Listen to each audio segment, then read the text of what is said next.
Di Montezemolo, ancien de chez Ferrari, très connu quand même, hein, à l'époque de Schumacher et Todd. Il est recruté par McLaren. Luca Di Montezemolo, figure emblématique de Ferrari, vient de rejoindre McLaren. Oui, McLaren, le grand rival historique de la Scuderia. Sur la piste comme dans les showrooms. L'information confirmée par les registres officiels britanniques révèle que l'ancien président de Ferrari a été nommé directeur de McLaren Group Holdings Limited le 27 juin 2025.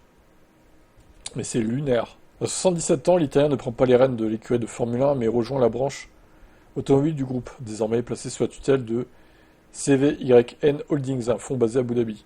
Ce dernier a racheté McLaren Automotive en avril, tout en prenant une participation minoritaire dans McLaren Racing.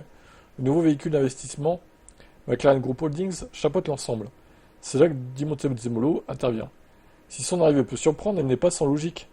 Il a été l'homme qui a redressé Ferrari dans les années 90, notamment en transformant l'impopulaire 348 en la brillante F355K. C'est aussi lui qui a initié le renouveau de la marque côté produit, tout en contribuant à l'ère Schumacher en F1. Son expertise est précieuse et McLaren, dont les modèles sont souvent salués pour leur excellence technique, mais peinent à assurer une rentabilité pérenne, pourrait tirer parti de cette expérience. Le défi est maintenir le cap sur les supercars d'exception, sans céder aux sirènes de SUV. La tentation est grande, la pression financière aussi. Et c'est peut-être là que Di Montezemolo entre en jeu, pour éviter à McLaren de diluer son ADN sportif dans des volumes artificiels. Le symbole en tout cas est fort. Voir un tifoso historique passer chez l'ennemi a des allures de trahison pour certains passionnés. J'avoue, c'est chaud quoi.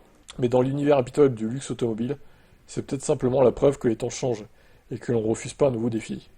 Comme quoi, hein, tous ces mecs qui vous disent ils sont liés à une marque à vie, au final, c'est du bullshit quoi. Enfin, dès que t'as une grosse somme sur le chèque, ils vont trahir leur, euh, leur marque de cœur pour aller chez l'ennemi juré qui est là, McLaren. Donc, ce mec, il a toujours été lié à Ferrari. Pour moi, et de le voir ailleurs, c'est quand même surprenant, hein, je trouve. Mais bon, l'appel du pognon a été le plus fort. Qu'en pensez-vous?